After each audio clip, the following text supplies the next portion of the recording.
शाम के करीब 6 बज रहे थे। तभी एक सुमन नाम की लड़की अकेले सुनसान जंगल के रास्ते से गुजर रही होती है। तभी उसे अचानक जंगल से एक दर्दनाक चीख सुनाई देती है, जिससे आवाज सुनकर सुमन थोड़ा डर जाती है। सुमन को वह चीख सुनकर कुछ ठीक नहीं लगता। उसे लगता है कि शायद कोई मुसीबत में है और सुमन उसकी मदद के लिए उस आवाज के पीछे दौड़ पड़ती है। जब सुमन वहां पहुंचती है तो वहां कोई भी नहीं होता। ये देख सुमन को बहुत ही आश्चर्य होता है कि अभी तुरंत यहां से चिल्लाने की आवाज सुनाई दी और अभी यहां कोई भी नहीं है। सुमन वहां आसपास भी देखती है, लेकिन वहां कोई भी नहीं होता। धीरे धीरे शाम भी होने को रहता है, इसलिए सुमन वहां से वापस घर के लिए निकल रही होती है कि तभी उसके पीछे से एक अनजान शख्स उसके कमर को पकड़ लेता है और अपने बाहों में जकड़ लेता है, जिससे सुमन डर से चिल्ला पड़ती है और डरते हुए बोलती है, कौन पकड़ा है मुझे छोड़ो, मुझे जाने दो। तभी वह शख्स भारी आवाज में सुमन के कान के पास बोलता है, मैं जंगल का। इतना सुनते ही सुमन समझ जाती है और डर से बेहोश हो जाती है और तभी वह शख्स सुमन को अपने साथ ले जाता है। आखिर कौन था वह शख्स जिसका आवाज सुनते ही सुमन बेहोश हो जाती है? आखिर क्या करता है वह सुमन के साथ? क्या सुमन उसके बारे में पहले से जानती थी, जो कि उसका आवाज सुनते ही सुमन डर से बेहोश हो जाती है? जानने के लिए कहानी को लास्ट तक जरूर सुने। दरअसल एक गांव में 2 बहनें रहा करती थी, जिनमें से एक का नाम रीना था, जो कि सबसे बड़ी थी, और दूसरी बहन का नाम सुमन था, जो कि उससे छोटी थी। उनके माता पिता का कुछ वर्ष पहले ही मृत्यु हो चुका था, जिससे वे दोनों बहनें एक साथ ही रहा करती थीं। सुमन अभी अपनी कॉलेज की पढ़ाई पूरा कर रही थी, क्योंकि अभी उसके ग्रेजुएशन के लिए 1 साल और बचा था, और उसकी बड़ी बहन एक दुकान में काम करने जाया करती थी, जिससे उनका घर चल सके।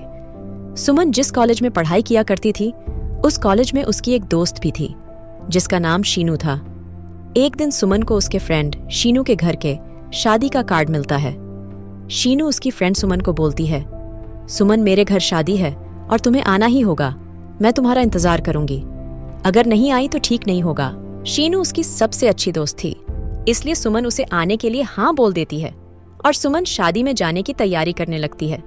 शादी के दिन सुमन अपनी बड़ी बहन से अपनी फ्रेंड के घर जाने की बात करती है, लेकिन उसकी बड़ी बहन पहले तो वहां जाने के लिए मना कर देती है, क्योंकि उसे काम पर जाना होता है, तो घर का काम और प्लस बाहर का काम नहीं हो पाता।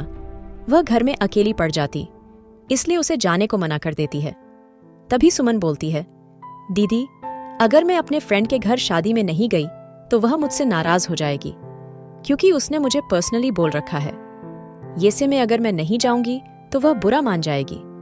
सुमन बोलती है, दीदी, मैं सुबह जाऊंगी और शाम को रात होने से पहले वापस आ जाऊंगी। फिर भी उसकी दीदी नहीं मानती है, लेकिन थोड़ी देर मनाने पर उसकी बड़ी बहन मान जाती है और उसे जाने के लिए हाँ बोल देती है। सुमन बहुत खुश होती है और फ्रेंड के घर शादी में जाने की तैयारी करने लगती है, लेकिन अपने फ्रेंड के घर जाने के लिए उसके सामने एक और बड़ी समस्या थी। दरअसल उसके फ्रेंड का घर दूसरे गांव में स्थित था, जिसके लिए उसे एक बड़े घने जंगल को पार करना था। तभी वह अपने दोस्त के घर पहुंच पाती, क्योंकि उसके फ्रेंड का घर जंगल के उस पार था, इसलिए वो थोड़ा टेंशन में थी। लेकिन फिर भी सुमन जैसे तैसे करके अपने फ्रेंड के घर पहुंच जाती है, लेकिन उसे वहां से वापस लौटने में थोड़ा लेट हो जाता है और शाम के करीब 6 बज जाते हैं और सुमन अकेले सुनसान जंगल के रास्ते से वापस आ रही होती है कि तभी उसे अचानक जंगल से एक दर्दनाक चीख सुनाई देती है, जिससे आवाज सुनकर सुमन थोड़ा डर जाती है। सुमन को वह चीख सुनकर कुछ ठीक नहीं लगता। उसे लगता है कि शायद कोई मुसीबत में है, इसलिए सुमन उसकी मदद के लिए उस आवाज के पीछे दौड़ पड़ती है। लेकिन जब सुमन वहां पहुंचती है तो वहां कोई भी नहीं होता। ये देख सुमन को बहुत ही आश्चर्य होता है कि अभी ही यहां से चिल्लाने की आवाज सुनाई दी और अभी यहां कोई भी नहीं है। सुमन वहां आसपास भी देखती है, लेकिन वहां कोई भी नहीं होता। धीरे धीरे शाम भी होने को रहता है, इसलिए सुमन वहां से वापस घर के लिए निकल रही होती है कि तभी उसके पीछे से एक अनजान शख्स उसके कमर को पकड़ लेता है और अपने बाहों में जकड़ लेता है, जिससे सुमन डर से चिल्ला पड़ती है और डरते हुए बोलती है, कौन पकड़ा है मुझे छोड़ो, मुझे जाने दो। तभी वह भारी आवाज में सुमन के कान में बोलता है, मैं जंगल का। इतना सुनते ही सुमन समझ जाती है और डर से वहीं बेहोश हो जाती है और तभी वह शख्स सुमन को अपने साथ ले जाता है। सुमन के शाम तक घर न पहुंचने पर उसकी बड़ी बहन चिंता में पड़ जाती है और कॉल करती है, लेकिन कॉल का कोई भी रिप्लाई नहीं आता और रात होने तक का इंतजार करती है कि शायद अभी कुछ देर बाद आ जाए। तभी धीरे धीरे शाम से रात हो जाता है, लेकिन सुमन वापस घर नहीं आती, जिससे उसकी बड़ी बहन उसे फोन लगाती है, लेकिन वह फोन नहीं उठाती है और वह उठाती भी कैसे, उसके साथ तो कुछ और ही हो चुका है। सुबह तक इंतजार करने पर जब उसकी बहन सुमन वापस नहीं आती तो उसकी बड़ी बहन उसे ढूंढने के लिए उसके फ्रेंड के घर जाती है, लेकिन जब वे वहां पहुंचती है तो उसे पता चलता है कि उसकी बहन सुमन तो कल शाम को ही यहाँ से अपने घर के लिए निकल गई है। उसकी बहन बोलती है, क्या सुमन यहाँ से निकल गई है, लेकिन वो तो अभी तक घर नहीं पहुंची है। उसकी फ्रेंड शीनू बोलती है, ये कैसे हो सकता है, वो तो कल ही शाम को जंगल के रास्ते से अपने घर की ओर गई है। उसकी बहन डरते हुए बोलती है, क्या जंगल के रास्ते? शीनू बोलती है, हाँ, जंगल के रास्ते। उसकी बड़ी बहन डर जाती है और बोलती है, कहीं जंगल में उसके साथ कुछ गलत तो नहीं हो गया। सुमन की फ्रेंड बोलती है, नहीं दीदी, ऐसा मत सोचिए, सुमन को कुछ नहीं हुआ होगा, आप हिम्मत रखिए, वो मिल जाएगी। आपके साथ साथ मैं भी ढूंढने को चलती हूँ। तभी उसकी बड़ी बहन के साथ शीनू भी जंगल के रास्ते उसे ढूंढने को निकल जाते हैं। जंगल में पहुंचने के बाद वे लोग बहुत आवाज लगाते हैं, लेकिन उसकी बहन सुमन उनकी आवाज नहीं सुनती। वे लोग कॉल भी लगाते हैं, लेकिन सुमन रिसीव नहीं कर रही होती। कुछ दूर जंगल में जाने के बाद उसकी बड़ी बहन को सुमन की सैंडल जमीन में पड़ी हुई दिखाई देती है, जिसे देखकर शीनू और उसकी बड़ी बहन के होश उड़ जाते हैं और वे दोनों बहुत ही ज्यादा डर जाते हैं और सोचने लगते हैं कि कहीं सुमन के साथ कुछ गलत तो नहीं हो गया। शीनू बोलती है, दीदी सुमन को यहीं आसपास ढूंढते हैं, जब उसकी सैंडल यहाँ पड़ी है तो शायद सुमन भी यही कहीं होगी। तभी वे दोनों सुमन को वहीं आसपास ढूंढने लगते हैं। सुमन को कई बार आवाज लगाते हैं, लेकिन सुमन नहीं सुनती। तभी कुछ देर बाद ढूंढने पर शीनू को उसका दूसरा सैंडल भी मिलता है, जिसे देखकर शीनू सुमन की बड़ी बहन को बताती है। उसे देखकर दोनों का डर बढ़ने लगता है कि कहीं सुमन के साथ सच में कुछ बुरा तो नहीं हो गया है। तभी दूसरे सैंडल के पास कुछ घिसटने का निशान दिखाई देता है। वे लोग उस निशान का पीछा करते हुए आगे बढ़ने लगते हैं। कुछ दूर जाने के बाद उन्हें झाड़ी के पास कुछ दिखाई देता है। जब वे पास में जाकर देखते हैं तो उनके होश उड़ जाते हैं, मानो उनकी जान ही निकल गई हो। वे दोनों सुमन को वही झाड़ी के पास लेटे हुए देखते हैं। दोनों भाग के उसके पास जाते हैं और उसकी बड़ी बहन उसकी सांसें चेक करती है, लेकिन उसकी सांसें अभी चल रही होती है।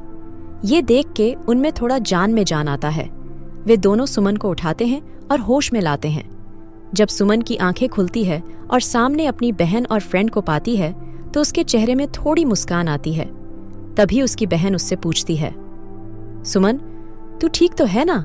और तू यहाँ कैसे आई? क्या हुआ तेरे साथ? सुमन डरते हुए बोलती है, दीदी, मैं घर जाके सब बताती हूँ, लेकिन पहले आप यहाँ से चलो, यहाँ खतरा है। उसकी बहन बोलती है, खतरा? यहाँ क्या खतरा है? सुमन बोलती है, पहले आप लोग यहाँ से चलो। तभी उसकी बहन और उसकी फ्रेंड शीनू सुमन को लेके घर आ जाते हैं और घर में सुमन से आराम से पूछते हैं कि सुमन, अब बता कि आखिर क्या हुआ तेरे साथ? आखिर तू वहां जंगल में कैसे पहुंची और तू वहां बेहोश कैसे पड़ी थी?